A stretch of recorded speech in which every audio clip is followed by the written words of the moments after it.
உங்கள் சக்தியின் அன்பு வணக்கம். இந்த இடம் ரெடிஸ்லேருந்து 4 கிலோமீட்டரில் பைபாஸ் ரோடுக்கு பக்கத்துலேயே இருக்கிற சில இடங்கள்லாம் சொல்லுவாங்க, இந்த அளவுக்கு விலை ஏறும்னு நினைக்கலங்க அப்படின்னு நினைக்கக்கூடிய அளவுக்கு விலை ஏறக்கூடிய ஒரு சூப்பர் இடம் இந்த இடம் தாங்க.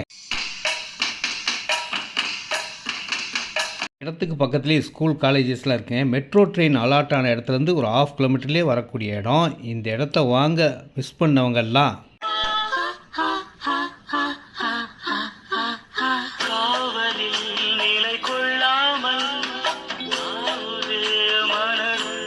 இந்த இடத்துல 20க்கு 30 600 ஸ்கொயர் ஃபீட்லேருந்து இருக்கும். எவ்வளோ இடம்லாம் வாங்கிக்கலாம். நார்த் ஈஸ்ட் வளர்ந்த இடம். வாஸ்துப்படி பார்த்தீங்கன்னா சில பேர் கேட்பாங்க, அந்த இடங்களும் இருக்குங்க. இந்த இடத்துல இடம் வாங்கி வீடு கட்டி மகிழ்ச்சியாக வாழலாங்க. இடம் வாங்கி வைக்கிறவங்களுக்கு நல்ல லாபகரமாக இருக்கும். வந்து பாருங்கள். நன்றி.